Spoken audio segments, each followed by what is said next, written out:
Love what you do what you love. Hey guys, welcome back to my channel. Me Anuradha welcomes to my channel Learn the Unlearn. Continue करेंगे हमारी previous session की series को जो हमने start करी थी. I hope you all are doing great. आप सब अच्छे से पढ़ रहे हैं, सारे लेक्चर्स आप देख रहे हैं और अपने नोट्स भी प्रिपेयर कर रहे हैं और टाइम टू टाइम सारी चीज़ों का रिविजन भी आप कर रहे हो. I am just hoping that, क्योंकि उम्मीद से ही दुनिया कायम है. तो हम लोग विदाउट वेस्ट किए हुए एक भी मिनट हमारे ये लेक्चर को कंटिन्यू करेंगे जो हमने लास्ट लेक्चर में किया था. सप्लाई पार्ट 1 किया था. लिंक मैं आपको यहाँ पर आई बटन पे दे दूंगी, आप वहाँ से देख लीजिएगा इसका पार्ट 1. और भी अदर्स लेक्चर्स डाले हैं उसकी भी दे दूंगी, वो भी देख लीजिएगा. तो आज हम सप्लाई को ही कंटिन्यू करेंगे, शिफ्ट देखेंगे और मूवमेंट देखेंगे. ये हमारा पार्ट 2 का लेक्चर रहने वाला है. बेसिकली इन सारे स्टूडेंट्स के लिए इम्पॉर्टेंट है जो भी इन एग्जाम्स के लिए प्रिपेयर कर रहे हैं. साथ ही एनवीएस का, नवोदय विद्यालय समिति का, अगर किसी ने फॉर्म भरा है तो उनके टेंटेटिव एग्जाम डेट आ गए हैं, तो आप वो जाकर चेक कर सकते हो. नवंबर के लास्ट वीक में या दिसंबर के फर्स्ट वीक में एग्जाम्स कंडक्ट होने वाले हैं. ठीक है. बाकी जितनी भी पीपीटीज है लेक्चर्स की, ये सारे मैं अपने टेलीग्राम चैनल पे शेयर कर देती हूँ. लेक्चर की अपडेट भी वहाँ शेयर कर देती हूँ, तो आप याद से मेरा टेलीग्राम चैनल भी ज्वाइन कर लीजिएगा. Okay, so let us move ahead continuing with the shift in supply curve. इसके पहले हम लोग ने देखा था कि सप्लाई क्या होती है. सप्लाई का लॉ हमने ये पढ़ा था कि कोई चीज़ की प्राइस बढ़ रही है तो उसकी सप्लाई में भी वृद्धि होती है, और कोई चीज़ की प्राइस कम हो रही है तो उसकी सप्लाई भी कम होती है. ये कैसा रिलेशन शेयर करते हैं? ये रिलेशन शेयर करते हैं डायरेक्ट रिलेशन शेयर करते हैं, और इसको हम लोग डाउनवर्ड स्लोपिंग कर्व भी बोलते हैं, बिकॉज ये ऊपर से नीचे की तरफ आ रहा है. और डिमांड को हम राइटवर्ड अपवर्ड स्लोपिंग कर्व भी बोलते हैं. ठीक है, ये क्लास लेक्चर में रह गया था बताना. सो हाँ, यहाँ पर आप देख सकते हो ये आपका सप्लाई का कर्व है और ये आपका डिमांड का कर्व है. बराबर. हाँ, जब आपका डिमांड और सप्लाई दोनों कर्व एक जगह पे इंटरसेक्ट करते हैं तो डिसाइड होती है प्राइस. मतलब मार्केट में ये वो पॉइंट है जहां पर 5 रुपए के ऊपर इतने लोग सप्लाई डिमांड करते हैं और 5 रुपए के ऊपर ये अपने गुड्स को सप्लाई भी कर सकता है. जब ये दोनों के विचार, जब ये दोनों के थॉट्स और ये जब दोनों एक दूसरे से कन्विंस हो जाते हैं, तब जाके हमारी क्या डिसाइड होती है? प्राइस डिसाइड होती है. तो ये भी एक ध्यान रखने जैसा फैक्टर, ध्यान रखने जैसा पॉइंट है कि भाई प्राइस कब निर्धारित होती है? जब डिमांड और सप्लाई कर्व एक पॉइंट पे इंटरसेक्ट करेंगे. इसको हम लोग इक्विलिब्रियम पॉइंट भी बोल सकते हैं, इंटरसेक्टिंग पॉइंट भी बोल सकते हैं. तो इस पॉइंट पे हमारी क्या मिलती है? हमें प्राइस मिलती है. ये प्राइस है और इतनी हम लोग क्वांटिटी सेल करने के लिए तैयार है. I hope clear with this. हाँ, यहाँ पे भी लिखा है देखिए, market price when a quantity demand and a quantity supplied becomes equal equal, then in the market price is fixed of the product. ये रहा सप्लाई और ये रहा डिमांड, ये यहाँ पर इंटरसेक्ट किया, इक्विलिब्रियम पॉइंट. हाँ, मेरी क्या होनी चाहिए? क्वांटिटी डिमांड होनी चाहिए और क्वांटिटी सप्लाई होनी चाहिए. Clear with this. लॉ भी रिवाइज कर लिया. बाकी पूरा लेक्चर देखने के लिए लिंक आपको आई बटन में मिलेगा, आप वहां से लेक्चर को पार्ट 1 पूरा देखिएगा. और डिमांड के भी मैंने लेक्चर्स डाले हैं, डिमांड के भी मैं दोनों लिंक आपको शेयर कर दूंगी, पार्ट 1 पार्ट 2, वो भी देखिएगा. आपके कमेंट फीडबैक बॉक्स में ज़रूर से, कमेंट बॉक्स में ज़रूर से दीजिएगा, ताकि आपके क्या नीड्स है उस हिसाब से हम आगे के लेक्चर्स को प्लान कर सकते हैं. After that, supply shift includes. अभी हम लोग बात कर रहे हैं सप्लाई शिफ्ट की. जैसे कि मैंने आपको डिमांड के लेक्चर में पढ़ाया था कि जो डिमांड का कर्व है हमारा वो भी शिफ्ट होता है. मैंने आपको बताया था शिफ्ट मतलब खसकना, ओ सर को. So that is a shift. Shift यानी कि किसी ए चीज को ए प्लेस से उठा के बी जगह पे रखना. मतलब आपका ये जो कर्व रहने वाला है ये बाकायदा शिफ्ट होने वाला है उसकी मेन पोजीशन. या तो जाएगा राइटवर्ड, या तो जाएगा राइटवर्ड, या तो जाएगा लेफ्टवर्ड. जब ये राइटवर्ड और लेफ्टवर्ड जाएगा तो उसको हम लोग क्या बोलते हैं? Shift in a supply curve. What we say? Shift in a supply curve. Shift in a supply curve includes the price of a factor of production. जो हमारे फैक्टर्स ऑफ प्रोडक्शन है, लैंड, लेबर. अगर मैं उसको properly लिखूं, जैसे कि मैंने आपको बताया था कि फैक्टर्स ऑफ प्रोडक्शन क्या होते हैं, वो फैक्टर्स जिनसे हमारा प्रोडक्शन होता है। तो हमारा प्रोडक्शन होता है लैंड से, लेबर से, कैपिटल से और एंटरप्राइज। लैंड को हम लोग एन से डिनोट करते हैं क्योंकि वो एक नेचुरल रिसोर्स है, एक नेचुरल फैक्टर है इसके लिए। फिर हमारे आते हैं लेबर जो इसके ऊपर काम करेंगे, फिर लगता है मालिक का कैपिटल और फिर होता है मालिक खुद बराबर। तो ये मैंने आपको इकोनॉमिक्स वाले चैप्टर में इसी सीरीज में मैंने आपको पढ़ाया हुआ है, इंट्रोडक्शन और इकोनॉमिक्स वाले चैप्टर में, जब मैंने आपको नेशनल इकोनॉमी वगैरह पढ़ाया था कि हमें लैंड से क्या मिलता है, रेंट, लेबर को देते हैं वेजेस, इसको मिलता है इंटरेस्ट और ये अर्न करता है प्रॉफिट। ठीक है, ये मैंने चीजें पढ़ाई हुई है। आपको ये लेक्चर भी देखना हो तो उसका भी लिंक मैं आपको आई बटन में दे दूंगी, आप देख सकते हो। तो ये फैक्टर्स ऑफ प्रोडक्शन के प्राइसेस के अंदर अगर हेर फदल होगा तो मेरे शिफ्ट इन सप्लाई कब होगा। Returns from the alternative activity, alternative अगर मैं कोई एक्टिविटी कर रही हूँ तो शिफ्ट होगा, टेक्नोलॉजी में चेंज होने की वजह से होगा, सेलर कुछ एक्सपेक्ट कर रहा है मार्केट से फ्यूचर के प्राइस को लेकर तो होगा, नेचुरल इवेंट्स कुछ हो गए, अर्थक्वेक आ गई, सुनामी आ गई, बाढ़ आ गई, सूखा पड़ गया, तो भी मेरा सप्लाई फैक्टर पे इफेक्ट पड़ेगा। और नंबर ऑफ सेलर्स मार्केट में कितने हैं, 1 है, 2 है, 3 है।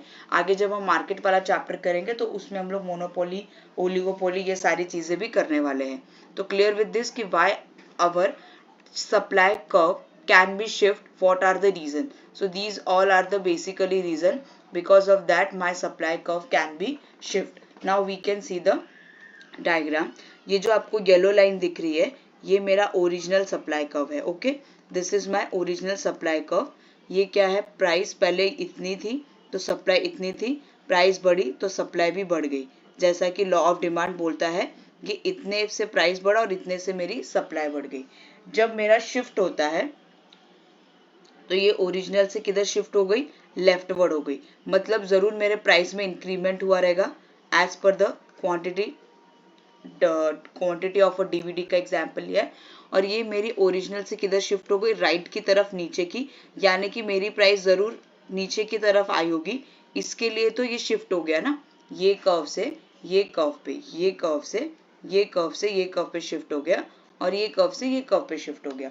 क्यों शिफ्ट हो गया, क्योंकि मेरे प्राइस और ये जितने भी फैक्टर्स हमने ऊपर पढ़े हैं स्टूडेंट्स, ये फैक्टर्स मुझे यहाँ देखने मिले होंगे, जिसके वजह से इसका असर कहाँ पर देखने मिला मुझे, मेरे सप्लाई के कर्व में शिफ्ट होने पर। सेम डिमांड के जैसा ही काम करता है, बस आपको लिखते वक्त, नोट्स बनाते वक्त, रिवाइज करते वक्त ध्यान रखना है कि ये यहाँ पर सप्लाई कर्व हमें लिखना है, ना कि डिमांड कर्व, जबकि डिमांड कर्व में ऐसा शिफ्टिंग बताया था। ओके, यहाँ पर मैंने आपको, ये डिमांड कर्व था, ये हो गया राइट लेफ्टवर्ड और ये हो गया राइटवर्ड, ये हो गया मेरा राइटवर्ड और ये हो गया मेरा लेफ्टवर्ड। क्लियर विद दिस, नहीं समझ में आएगा तो कमेंट बॉक्स में बताना, फिर से बताऊंगी। अब ये मैंने एक ही डायग्राम में आपको बता दिया है, पूरा एक ही डायग्राम पे पूरा बता दिया है, shift in a supply curve. So price of a ice cream cone and a quantity of a ice cream cone, पहले कितनी थी, S1 मतलब ओरिजिनल, यहाँ पर शिफ्ट हो गया मतलब मेरे प्राइस इंक्रीज हो गई है, इसके लिए ये क्या हो गया, ओके सॉरी, मैंने प्रीवियस वाले स्लाइड में उल्टा बोल दिया था, यहाँ पर मैंने डिक्रीज और यहाँ पर इंक्रीज बोल दिया था। यहाँ पर इंक्रीज है, जब मेरा कर्व क्या होगा, ओरिजिनल कर्व से अगर राइटवर्ड जाता है तो इंक्रीमेंट होगा और लेफ्टवर्ड जाता है तो डिक्रीमेंट होगा, मतलब नीचे की तरफ आएगा, decrease in supply and increase in supply. So you have to keep in the mind कि जब आप राइट की तरफ जा रहे हो तो आपका राइट हैंड हमेशा आपको बरकत देता है, तो ऊपर जाते हो, और अगर लेफ्ट, अगर आप कोई गलत चीज में जाते हो तो ये नीचे की तरफ आता है। ठीक है, कोई भी एक चीज, एक कर्व को याद रखोगे तो दूसरा ऑटोमेटिकली आपको याद रहेगा।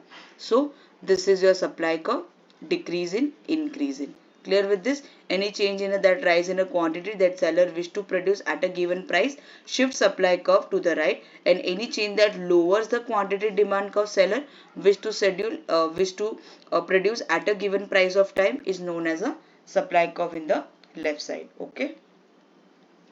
Okay, now these are the favorable factors or something which you will getting why this is shifting from this to this and why this is shifting from this to this. तो ये मैंने आपको ऐसा वहाँ पर भी दिया था डिमांड में, तो सप्लाई में भी मैंने सोचा है तो आपको प्रोवाइड कर देना चाहिए।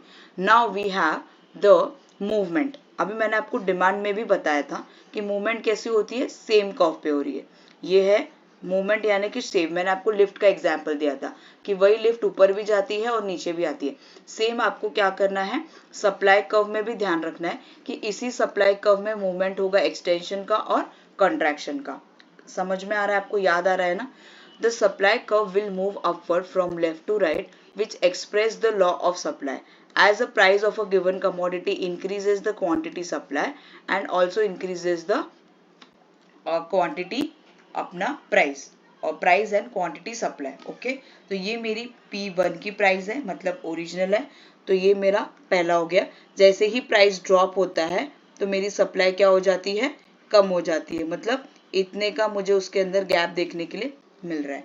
दिख रहा है ना आपको, इतने का मुझे इसमें से गैप देखने मिल रहा है। तो जब मैं नीचे की तरफ आ गई तो कॉन्ट्रैक्शन हो गया, और जब मैं मेरे मेन पॉइंट से ऊपर की तरफ जाऊंगी जिससे मेरा प्राइस बढ़ेगा और मेरी सप्लाई भी इतनी बढ़ेगी, तो इसको मैं बोलूंगी expansion in the supply curve. तो यहाँ पर आपको ध्यान रखना है कि जब प्राइस नीचे आ जाता है, जब प्राइस नीचे आ जाता है किस में, सप्लाई में, तो क्या होता है, कॉन्ट्रैक्शन होता है, और जब प्राइस ऊपर जाता है, सप्लाई भी ऊपर जाती है, तो क्या होता है, एक्सपेंशन। इसको तो सीधा ही याद रखना है, इसमें कुछ प्रॉब्लम ही नहीं है। प्राइस नीचे जाने वाला तो कॉन्ट्रैक्शन ही होगा क्योंकि डिमांड कम हो गई, और प्राइस ऊपर जाएगा तो एक्सपेंशन ही होगा क्योंकि वहां पर तो मेरी सप्लाई बढ़ गई।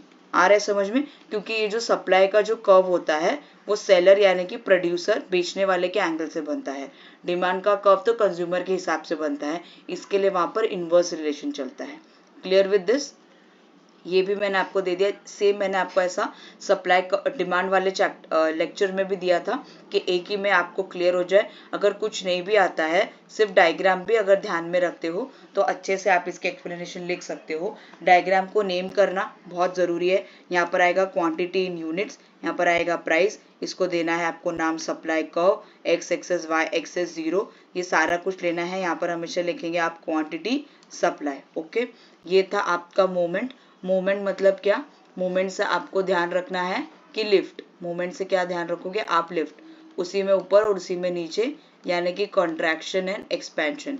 और शिफ्ट में क्या रखना है, ओ सरक यानी कि शिफ्ट, खसक जाओ, upward shift and downward shift. Upward यानी कि नीचे की तरफ होगा और डाउनवर्ड यानी कि ऊपर की तरफ होगा। ओके, सो ये रहा आपका सप्लाई वाला चैप्टर भी यहाँ पर होता है कंप्लीट। उसके बाद में मैंने आपको एक डिफरेंशिएशन के लिए भी चार्ट दे दिया है। इसी चार्ट के अंदर आप सप्लाई का शेड्यूल और सप्लाई का कर्व, ये दोनों भी ऐड करके एक एक पॉइंट और डिफरेंशिएशन का बढ़ा सकते हो। आपके लिए एडिशनल ऐड किया है, पढ़िएगा और नोट बनाइएगा। इसी के साथ हमारा ये लेक्चर भी कंप्लीट होता है।